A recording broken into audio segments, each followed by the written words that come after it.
Bonjour. Aujourd'hui, une petite chronique JDMDJ, jasage de maître de jeu. C'est une vidéo que je vais faire peut-être en deux parties. Je voulais faire une vidéo sur les monstres et les vilains, mais j'ai réalisé que ce serait peut-être un peu trop. Donc, je vais y aller juste avec les monstres. Ce sera pas une longue vidéo, mais ça va être un peu mon évolution par rapport à les monstres dans mes quêtes de Donjons et Dragons, dans le cas présent, et pourquoi, etc. Quand j'ai commencé à être maître de jeu, je prenais mon livre des monstres, deuxième édition, et je mettais les monstres tels quels. Puis c'était comme ça, tu sais, j'y allais très très by the book. Là après ça, j'ai eu une passe qu'on dirait inventer des monstres. Là, j'aimais ça, inventer des monstres. Fait que là, je me servais plus du tout de ce livre-là. Je créais des nouveaux monstres. Puis encore là, c'est là que j'ai commencé un peu à décrocher parce que je me souviens dans le guide du maître, il y avait vraiment comment créer ton monstre, combien d'XP il donne, blablabla. Moi, j'ai fait comme non, pas ça. Je vais créer des monstres, puis je vais lui donner de l'XP par rapport un peu au niveau des joueurs. Tu sais, souvent, je vais marcher comme ça. Je vais regarder le joueur, il est tel niveau, ça prend, mettons, 1000 là, pour monter de niveau. Ben, je vais dire, je vais donner 10% du niveau. Fait que, tu sais, j'y allais beaucoup comme ça. Je me dis, 20 combats comme ça, il devrait leveler, 10 combats, etc. Fait que c'était plus le niveau que la difficulté qui donnait l'expérience. Mais je créais des monstres et aussi mes monstres, je me souviens, il y avait un boss dans le fond. Puis tout le combat, tout ce qu'il y avait à faire, c'était éteindre 4 switches dans le combat. Sauf que pendant ce temps-là, il y avait plein de créatures qui sortaient de partout. Fait que la bébite, ultimement, c'était 4 boutons à peser. T'sais. Fait que j'ai marché comme ça, j'inventais, j'étais tanné un peu des monstres qui arrivent devant toi, pif paf pouf, il est mort, suivant. J'ai comme rajouté des choses comme ça. Ça, dans ce cas-là, c'était un vilain, là, c'était pas juste un petit monstre comme ça.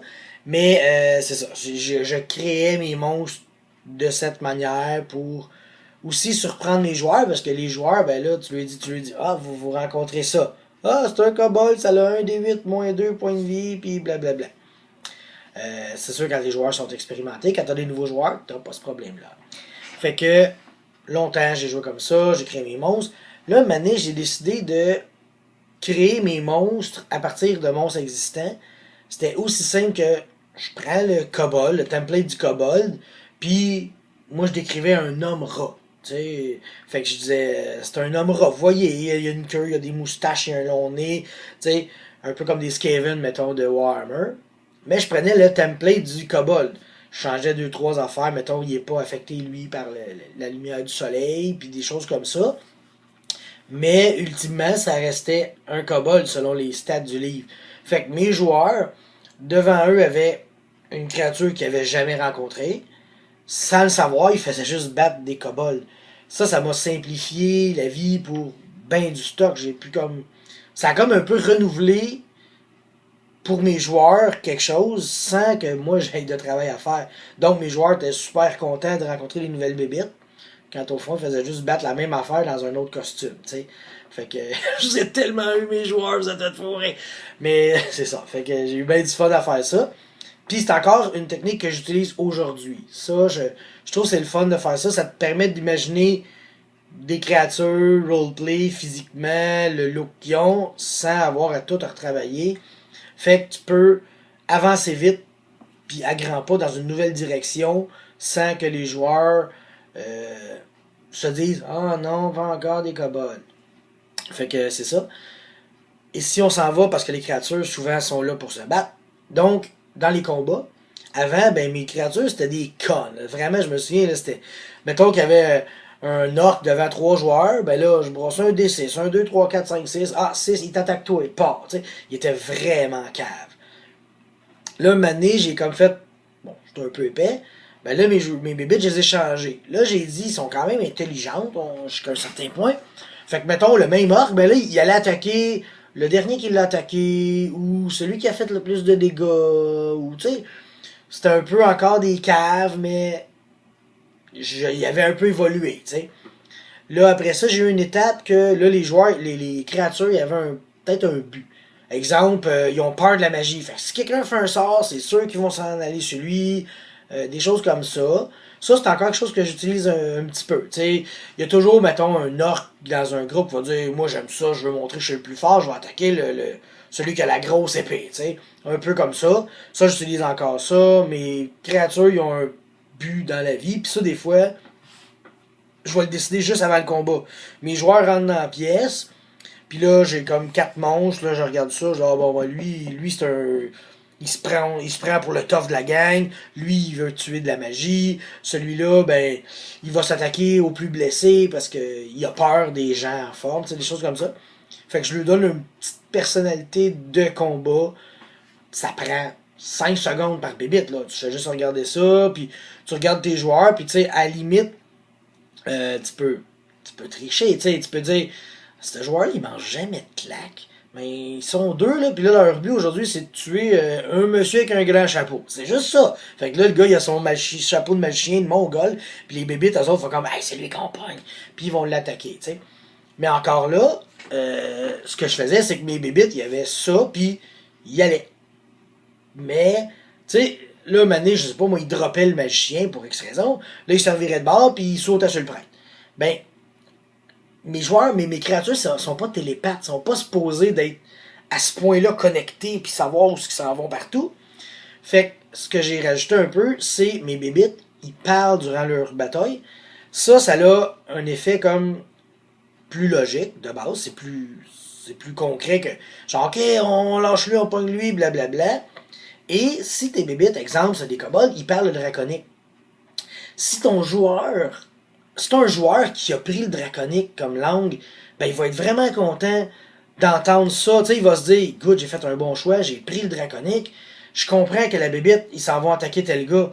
Fait que t'as un peu un coup d'avance parce que t'as pris ce langage-là. Fait que c'est bon pour le joueur, c'est bon pour les créatures parce que c'est logique, tu sais. Pis si t'as, mettons, une créature en arrière qui crie ses ordres, ben la bébite, quand elle va voir que ce qu'elle crie comme ordre, c'est compris de ses adversaires, les joueurs comprennent le langage, ben là, ça peut un peu décontenancer l'orque qui se dit ah, ils comprendront rien quand je vais dire mes ordres. Pis si les joueurs ils parlent, ben il y a aussi ça, parce que moi je réalisais que pendant un combat, un round, c'est 6 secondes. Mais des fois, tes joueurs peuvent parler 10, 15, 30 secondes, même une minute, tu sais. Les monstres, ils entendent ça, là, tu sais. Fait que je regarde, est-ce qu'ils comprennent ce qui se dit? Ben oui. Fait que s'ils comprennent ce qui se dit, ben les monstres aussi peuvent avoir un coup d'avance sur les joueurs. Surtout si, mettons, t'as un orc chaman, que par hasard, il parle le commun et l'orc. Ben là, il ramasse les informations que les joueurs donnent, puis lui, il redit ça en orc. Si les joueurs ne comprennent pas l'orc, ben ils comprennent pas que lui est en train de tout redire les plans, genre. Fait que si on y va avec la barrière du langage est encore plus importante dans des jeux comme ça. Et, comme j'ai dit, ça récompense le joueur qui a fait ce choix-là de dire ben moi je vais prendre ça au lieu du nain ou de l'elfe ou du. Tu sais, au lieu de prendre un langage pour lui et ses amis, il l'a pris un peu comme pour se défendre contre ses ennemis. Puis je trouve que c'est à récompenser comme comportement ou comme choix. Fait que c'est un peu l'histoire de mes monstres. T'sais. Ils sont partis vraiment de créatures, un bloc de stats stupides, puis je les ai fait évoluer. Qui dit pas que maintenant je vais avoir un flash puis je vais les améliorer encore, ou vous allez me donner des bonnes idées, puis en vidéo peut-être, tu sais, donner des bonnes idées pour les autres maîtres de jeu, puis on va comme tous évoluer dans la construction de nos encounters. Fait que c'est ça c'était mon vidéo sur les monstres. Comme je dis, je vais probablement faire un sur les vilains. Peut-être pas tout de suite, mais je suis en train de penser un peu à ça, les sortes de vilains. Fait qu'on a commencé par les monstres, on verra ce que ça fait. Fait que merci d'avoir écouté cette chronique JDMDJ, jasage de maître de jeu. Salut! Hey les enfants, c'est Taco le clown. C'est l'histoire de 3 aventuriers, un humain, un elfe et un nain qui se font capturer par une tribu de cannibales.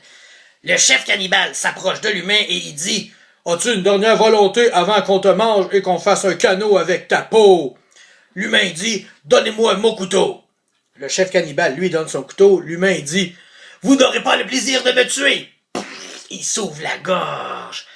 Le chef cannibale se revire vers l'elfe et dit « Vous, avez-vous une dernière volonté? » Fait que l'elfe, il dit « Oui, donnez-moi mon couteau et... » Fait que là, le chef cannibale lui donne son couteau.